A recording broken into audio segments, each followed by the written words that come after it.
Good day, folks. This is Greg Judy at Green Pastures Farm. Today I'm in Groundswell conference in outside of London, England, and I'm going to be giving a talk tomorrow. But I just doing a quick walk around, just showing some of the exhibitors that are here. This is all about soil health, regenerative type of agriculture, where we're not tilling the land, getting the tillage out, and actually using more cover crops and rolling it. So this little deal right here, that's called a crimper. That is a fancy crimper, by the way. Those actually go down on each side, and they cover, I don't know, that must be that bottom one's 8, 9, 12. That's a 12-footer. So as you plant your crop, they put down like cereal rye as a cover crop. Then these things come along and actually roll the cereal rye on the ground, and you drill your crop right into the cereal rye. And the cereal rye suffocates all the seeds, and then of course they call it terminating it. You've killed the cereal rye with those big crimpers. So you have this beautiful dead mulch on the bottom of your, on the ground surface, keeping the weeds from coming up. And then you have no need to use glyphosate or any of that other stuff. My goodness, what the heck? Holy moly, that's a deep hole. Look at the rock in this ground. I had no idea. This is all about cover crops, showing how deep the roots are going down. I mean, these people are into it. It's soil biology. Look at all the different stuff over here. My goodness. It goes all the way around this whole tent.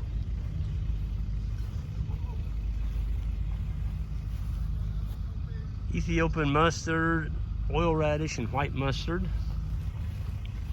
Buckwheat, Phacelia, Ciradella, vetch, bursting clover, crimson clover, and red clover. And there's a winter mix of red clover, bursting clover, crimson clover, and perennial chicory. I know John was wishing it had rained. It's been really dry here, but you know what? Those cover crops aren't doing that bad. That one's doing really good. Vetch, oil radish, buckwheat, Phacelia, and bursting clover.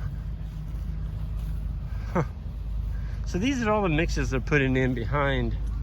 When you take your cash crop off, whether it's corn or beans or whatever you're planting, sunflowers, wheat, you need to be putting something in behind it, keeping the ground with a green growing root in the ground. And what they're finding out is the more of these species that they put out, they all share in different mechanisms, trading back and forth with root exudates, the minerals. My goodness, look at that. That's a coon. That's a no-till drill right there. My goodness. They've really got some special drills now. It gets rid of the trash. What I mean is you can go right into, you can roll your cover crop on the ground and bring this right through there, and it doesn't clog up your planter plates. Huh, I've got some sheep over here.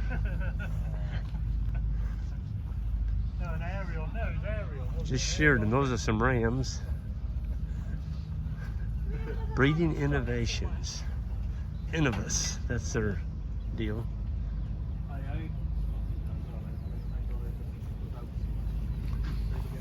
Pretty good looking sheep.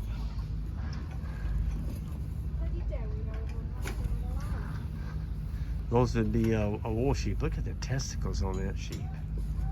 What breed are these? So the white-faced one is an Aberfield, and the black-faced one is an Aber-Black. Aber-Black, okay. Good. 2 Primeras in the trailer as well. Okay. Yeah. Good looking sheep. Yeah, they look nice. Thank you. No problem. My gosh. Look at the sheep trailers. Holy moly. They don't mess around. All aluminum. Whew. Must be good money in sheep. Well, they got some more sheep over there in that trailer. Come back and check that out. There's Barenberg. That's a standby. They've been in this business, the cover crop seeds, for many, many years. Golly, I can't believe how hot it is out here. I woke up in Germany this morning. We were in Berlin, and Jan and I caught a flight over here. Got here a little after 1 o'clock in London, and then we drove out to the conference about 2 hours. And my goodness, look at that one. I gotta go look at that. Whew, that is a big piece of equipment. You gotta be farming a lot of acres to do that one. Yeah, grass tent. I like it.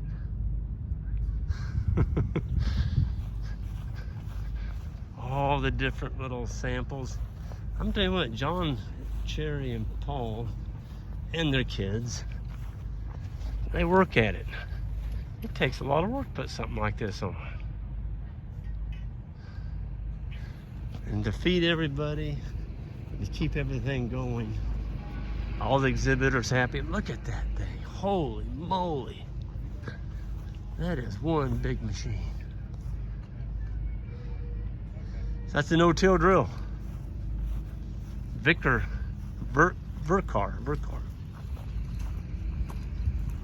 Look at the size of that. Whew. Yeah, you're gonna want to be doing some acreage before you make that purchase. Here's another no-till planter. It doesn't have the boxes on it. Here's another one. That's a... Not sure what that is. How you doing? All right. Go around here. Don't get in the way. Oh, it's a roller. Holy moly. That's got to be a 20-footer. So that's a roller crimper, folks. Oh, that's sharp. And so what that does is it breaks the stem of your cover crop, and you drill your cash crop right into it. No herbicide. Folks, we gotta quit poisoning the soil. It's stupid to spray poison on food, on the ground you grow food on. It doesn't make any sense. Not when you got this kind of technology. Use cover crops. You got green roots going into the ground.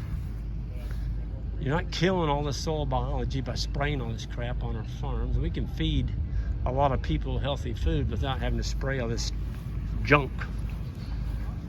Yep. I would say they are ahead of us in some of the technology over here in England. Agroforestry, biomass. So Energy Crops Consultancy. That's pretty cool. Wow. Smells good in here. They got some different types of woods over here. These are some of the trees that they're growing for biomass on the land. Fast growing trees.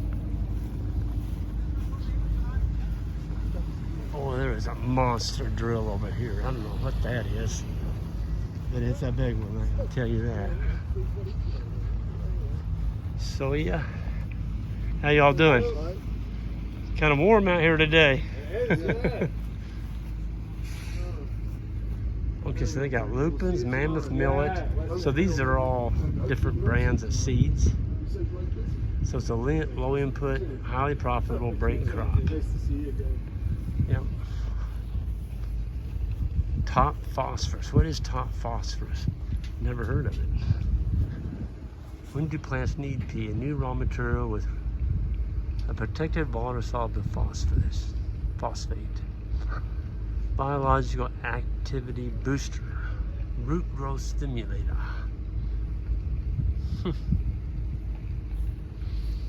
having a good one? I am. How you doing? Yeah, pretty good. What's your name? My name is David McNaughton. David McNaughton. I'm Greg Judy from Missouri. Missouri. Yep. Is that in the Midwest somewhere? It is in the Midwest, the breadbasket of the United States. We're Great. part of that, yep. Yeah. Kansas and Iowa, Indiana, Yeah, Missouri, that's where a lot of the grain is grown over. But I was just telling people, you know, I'm looking at some of this technology y'all putting out here. It's like, we need it. We need it bad. Well, over in the States. Yeah. Yeah. Too much bare soil. You know, Yeah. not enough cover crops. You know. Yeah, and I mean, the agricultural situation in the States is different to that we have in the UK, because, you know, cover cropping is catching on here in a big way, but I should imagine it should be even more relevant in the States, because moisture conservation, I guess. Right. a Well, big deal and for you. fertilizer. Where are we getting our fertilizer from? Yeah, I mean, green bridging the nitrogen. Yeah. You know, obviously, I mean, ammonium nitrate fertilizer, 2 years ago here it was £250 a ton. What is- Today we are 750, 800. 750, so 2.5 times. It's trebled. Tripled. Yeah, we're going from 250 to 750 quid a ton. In How- fact, it's more. You know, there are people paying £800 a ton now for ammonium nitrate. How do you survive doing that? Well, you know, you start looking at nitrogen fixing crops. You got to look at, you know, we're looking at soya, peas, beans, soya, lupins. Yep. Is one of the crops we deal in. So those are the nitrogen fixing combinable crops that you can include in your rotation. Yes. Then of course there's the question of nitrogen fixing crops in your green bridge cover crop. Right. So Right. do you stick a clover in your green bridge? How much does it? But if it can carry, if your cover crop can carry that green mass over the winter Yes. and stop your nitrogen washing down the drain, Yes. Keep it where it needs to be. keep it in a green form Yes. that you can then reutilize in a spring crop scenario. And it would be, in the States, you've got certain advantages over us in terms of cover crops here have certain disadvantages. First of all, it rains a lot here, Mm-hmm. so cover crops don't necessarily give us the advantage of moisture preservation. Because Like- you've got plenty of moisture already. We got plenty of moisture. Moisture ain't our problem. So Right. American guys that grow cover crops, a big part of that is, let's grow a cover crop to hold moisture in the spring so Mhm. our spring crops can get away. Right. We don't have to worry so much about that because Right. it's always raining here. Right. But another idea of cover crops is, okay, let's talk about the green bridge, the carryover of the nutrient, you know, stop that nutrient being lost, principally nitrogen. Yes. You know, hold it in a green form over the winter, because again, our high winter rainfall will wash it all away. It's leached away. So if you can green bridge it over to the spring. But we also have downsides that you don't have, slugs. Okay. So if we carry our cover crops into the spring too far and you try drilling in, you know, we're seed merchants. I'm not a farmer, I'm a Right. seed merchant. Right. If your green cover is too late, you know, you hold it onto it and keep it on the land too late in the spring, Yep. and then you put a spring crop in, you're going to have an army of slugs. You're going to have biblical numbers of slugs. I mean, they will eat the tires off your tractor. Oh my gosh. They I had no clue. Alright, so again, if you're on sharp sandy soils in the US and it's dry, Yeah. slugs are not a big deal for you guys. So I can see a lot of advantage for American farmers, because you got the moisture conservation, you got the green bridge, and you don't have the downside of the slugs. Mhm. For us, it's a more debatable thing. We don't have the advantage of the moisture carryover, Right. plus we've got the threat from the slugs. Yep. I So didn't know about the slugs. yeah, slugs are a big issue for us. So, you know, again, wet climate. Mhm. So in reality, if I was in the States, cover cropping for me would be a very attractive idea. Yes. Here, it is catching on. What about the The advantage is more debatable. glyphosate? I mean, you don't have to use it as much with the cereal rise. all these crimpers are rolling it on the ground, and you drill. Yeah, I mean, glyphosate is a very useful thing, of course. Another issue is the cost. I don't know if you know, I mean, glyphosate has become very, very difficult to get a hold of here. In England. Yeah. Yeah. In the whole of Europe. Yeah. Now, glyphosate used to be something you could buy cheap as chips. Yep. Phone up your supplier, it would be here this afternoon, no problem. But not now. I mean, it's it's getting blooming hard to get a hold of it. Yeah. So there's a motivation there is to figure out a way of destroying Around it. Yeah. Destroy your cover crop without the use of glyphosate, which then you're into, do you crush it down, the crimper rollers and stuff. Again, that's okay, but we get this mat of stuff. You can't get rid of it. And then the slugs generate enormous slug numbers under that mat, and if you peel that mat of stuff up, like a doormat, you peel it up. Yep. You've got an army of slugs in there. In actual fact, in some cases, that can be the worst thing you do. Okay. So again, I can see how flattening down that mat of material, again in the States, especially on light land, is going to be a big advantage, help with that moisture conservation. Yep. And presumably you guys slice through it or something, get your spring crop in there, spring crops up through that mat of stuff. Well, and it holds all the moisture in for us too. Aye, exactly, and it will hold it for a longer period. Yes. For us, again, back to that thing, the moisture isn't there. This army of slugs, which is then cooking up under that mat of stuff. Yep. So I'm more in favour, and I am not a cover cropping expert, but I'm more in favour of, the spring crops that we sell seed of spring crops. Right. When I sell seed to farmers who have got cover crops and they destroy them late, the number of times my phone rings and it says, oh no, it's been a disaster, the slugs ate it, or blah blah blah blah blah, problem. Where it works extremely well is where the cover crop is destroyed in January or February. Okay. So there's no harbor for the slugs? Yeah. Okay. So the cover crop is kind of gone during the rest of February, March. Dormant season. Yeah, and so they run out of food, the green sort of stuff. The other thing is not putting cruciferous things like forage radish. Forage radish is just slug heaven. Yeah. So having cover crop mixtures with less cruciferous material in it helps us keep the slugs under control. But all of this is stuff that we are learning, because cover crops are kind of new thing for us. I mean, 5 years ago, people didn't talk about it. Yeah. And you're right. It'd be a big topic now. Yeah, and this event, Groundswell, this represents a section of UK agriculture who are buying into and following that philosophy. Yes. There are a lot of farmers who will not come here because they are sticking to their traditional approach and they use a plough. Yep. My personal view is, like all these things in life, there is merit in both camps. There's no point in sort of becoming obsessionally, this is the only way.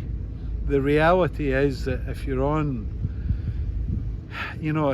some land that's heavy soils.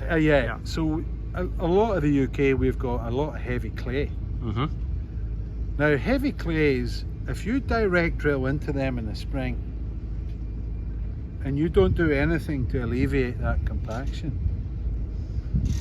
then it will dry out, it will bake out like concrete. And sure enough, your spring crop will establish and get going because it's been drilled into moisture in that slot. Yeah. But when it grows, it'll get to about this height, at which point the roots will hit the compaction layer. Yeah. And then it didn't go anywhere. And it'll just refuse to grow anymore, and you'll be sitting there and go, please grow. Yeah. And it won't. Yeah. Well, your company here is Soya UK? Soya UK, yeah. So we are spring niche crop specialists, and we do So we do soya beans, which is a very unusual crop in the UK. We're the Yeah. only company who do Yeah, it. yeah. We also do lupins. So we Okay. do blue lupins and Yep. white lupins. Yep. And they're a high protein crop. Right. And some arable farmers grow lupins, you combine them, and we will buy them, and we do operate a buyback contract for the arable guys, but most of our lupin customers are homegrown protein guys. Okay. Because you can grow lupins, combine them, you get a good yield, and the quality of protein you get from lupin is every bit as good as if that is soya. Is it easier to grow? Yeah, probably is. It's Yeah. certainly not difficult to grow lupin. Yeah. And we've got a decent acreage developing in Canada at the moment, and we're Okay. starting to see some interest in the States. Good. But traditionally, lupins have been grown in South America and here in Europe. You guys in North America don't really know about No, I've lupins. heard the term, but Yeah. I don't know anything about them. About it. I yeah. need to stop this. Yeah, sure. But I just wanted to thank you and get your name again. Yeah, David McNaughton. David McNaughton, and he's with Soya UK. Yeah. And David, thank you for taking the time to cover this. Greetings to the people of Missouri. All right, thank you, sir. Take care. Everyone have a good one, and hit that subscribe button on that, and we'll see you down the road.